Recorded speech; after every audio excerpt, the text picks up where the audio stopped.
Hi everyone, I'm Donna Stellhorn, your practical astrologer, and today we are talking about the full moon.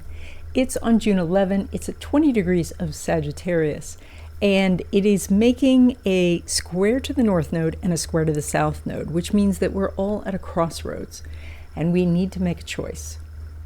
We're going to talk about that. We're going to talk about love and money predictions, and at the end of this video, I'm going to talk about one of your four money houses and how to draw money. So the north node and the south node are this continuous strand of energy.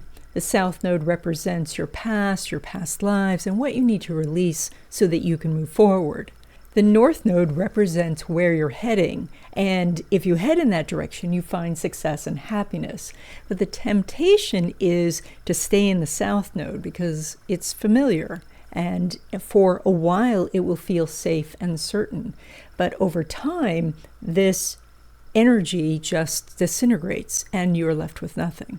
So this full moon is sitting square the north node and square the south node. So kind of picture yourself at a T intersection and you have a choice. You can go towards the south node or you can go towards the north node.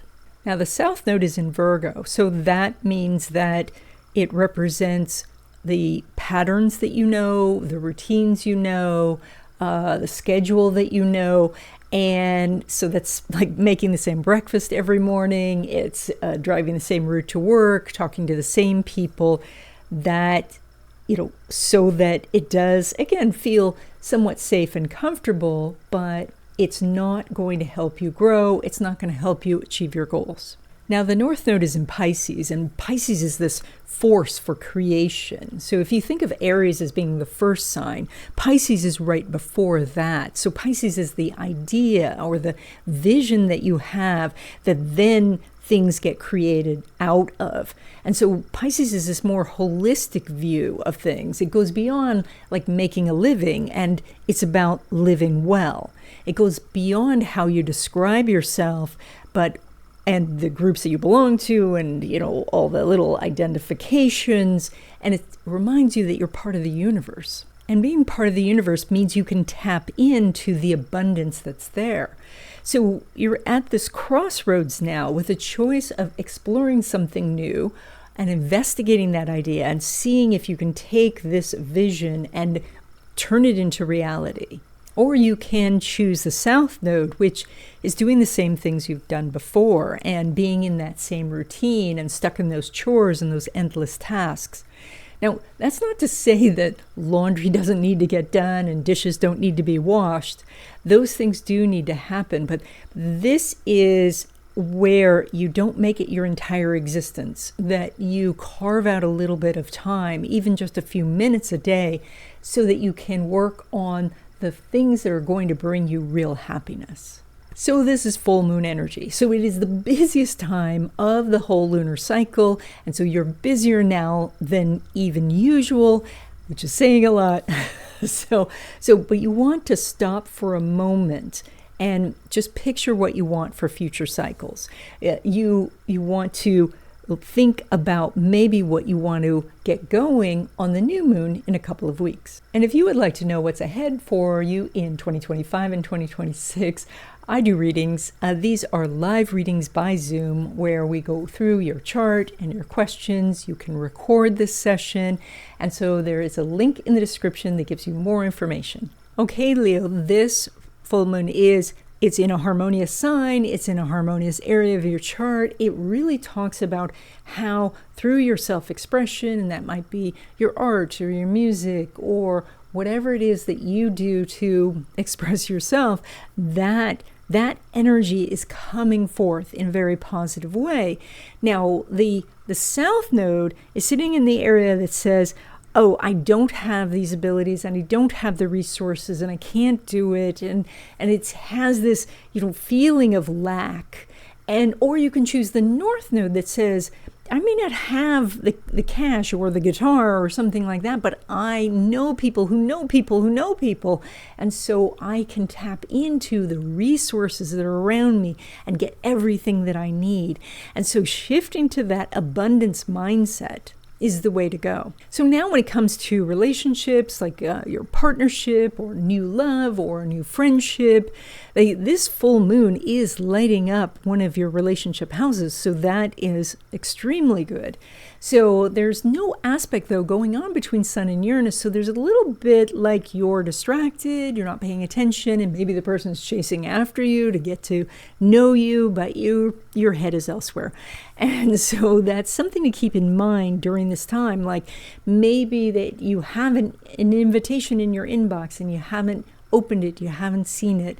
So, or your partner does want to talk about the thing you want to talk about, but you were busy and distracted. So think about those things, look for them so that you can have them. Now, when it comes to your money, you pull money from Mercury, which is conjunct Jupiter, which means there's this abundance of ideas right now and help from the universe. And that means that if you say to yourself, okay, I want to do this, but I don't know where to start, then you can sit quietly for a moment and different ideas are going to answer that question.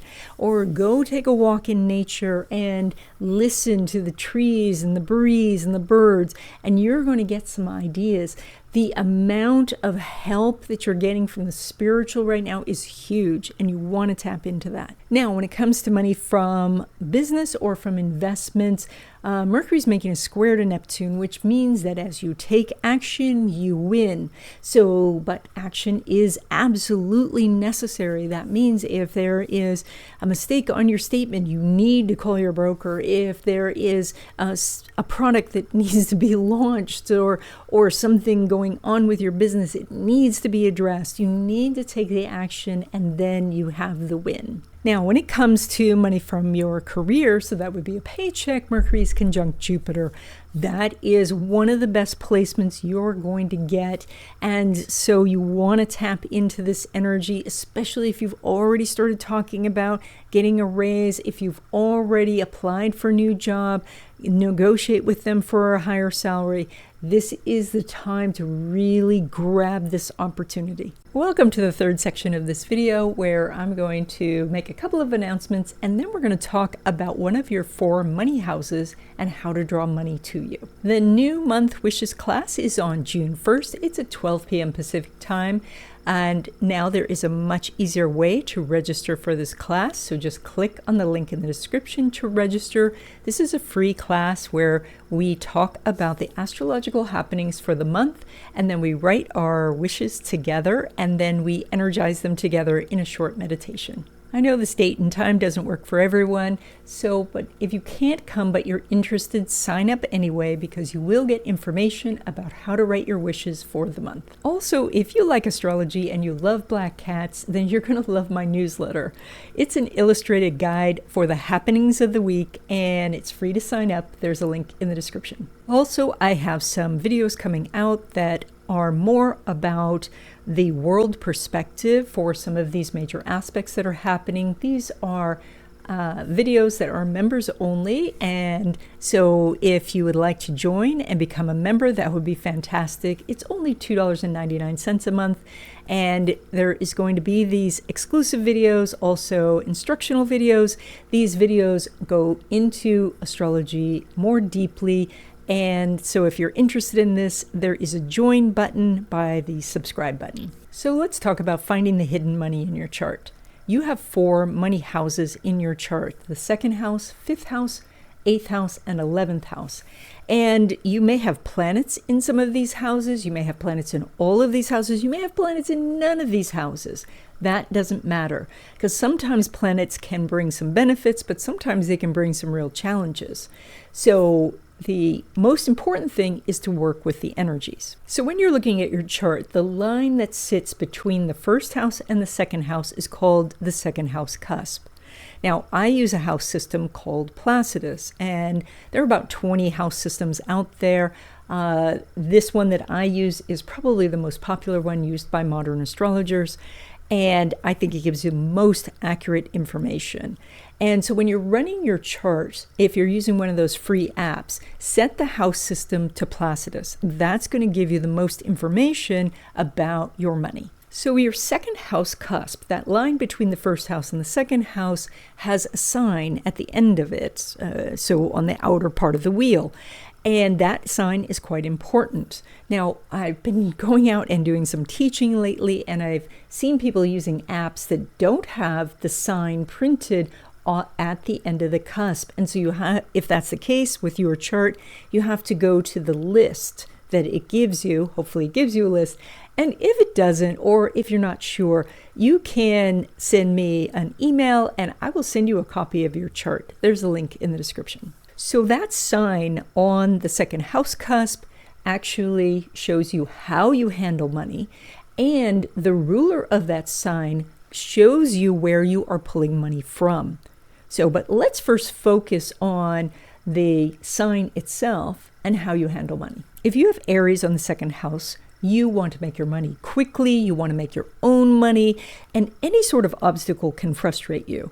And so that can make it difficult sometimes if you are starting a business or doing something that takes a lot of time. So for you, the best thing would be to break things down into very small increments so that you could be constantly doing these new tasks so that you could build something toward revenue. If you have Taurus on the second house, then you feel that you want this comfortable environment. You want to have the tangible things that represent money. And so that can be why you go shopping, so that you can have these items, because that makes you feel safe and secure. But you could also feel quite comfortable by having large amounts in your accounts. And so by shifting your mindset towards, I don't need this physical item, I need those physical dollars in my account, then you can start to accumulate. Now, if you have Gemini on the second house, then you talk about money, you think about money, you may shift back and forth from some very practical investments to some wild schemes. And so, but a lot of the money activity is going on in your head, and it needs to come down into the practical world. And so it's very important when you're having all of these ideas about how to make money is to pick something, or better still for Gemini, pick two things so that you can work on those things, toggling back and forth. Now, if you have Cancer on the second house, you are very sensitive to the fluctuations of your money. And that's because Cancer is ruled by the moon, and the moon grows and shrinks every month. And so you need to recognize that there are patterns in how your money flows, that sometimes it's flowing in and sometimes it's just a little trickle, or that sometimes your bills are manageable, but sometimes they are bigger.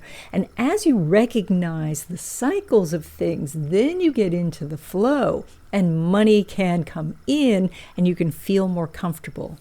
You also do need to be aware that your family, and that can be extended family, can either step in to help or hinder your progress.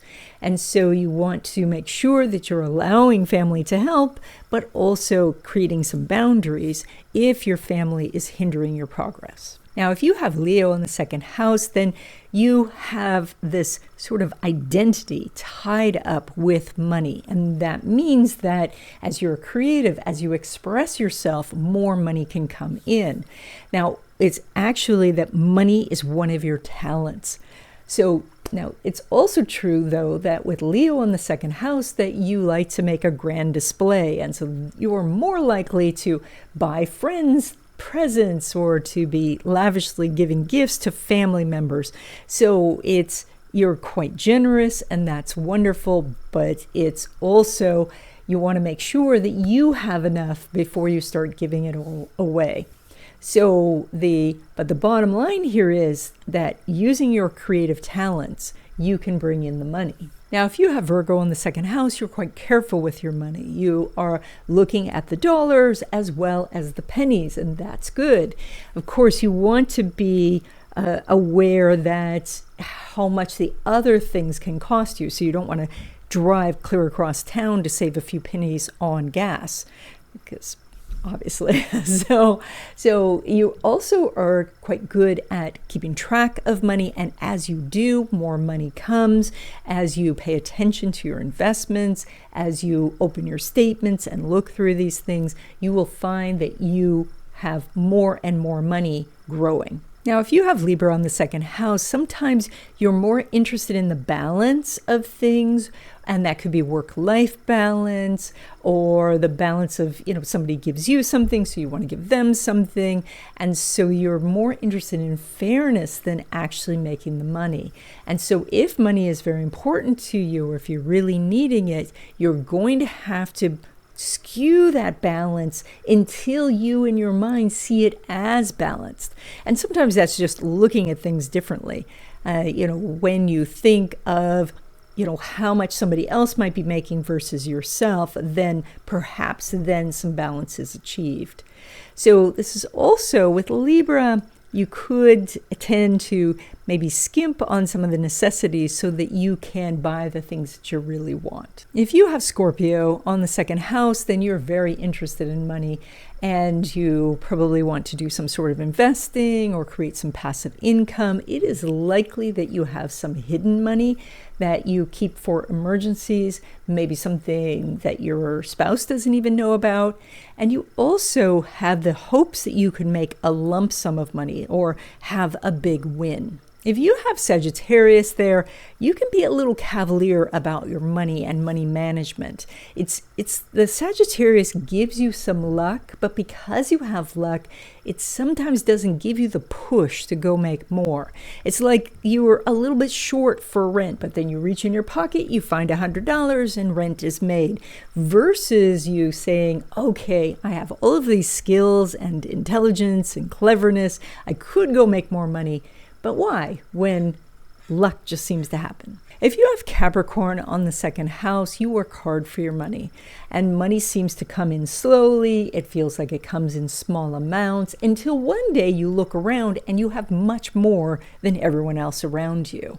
So one of the things, the benefits that this is because it gives you the impression you have to work so hard, you are constantly working for it, and you do have more ability to bring it in.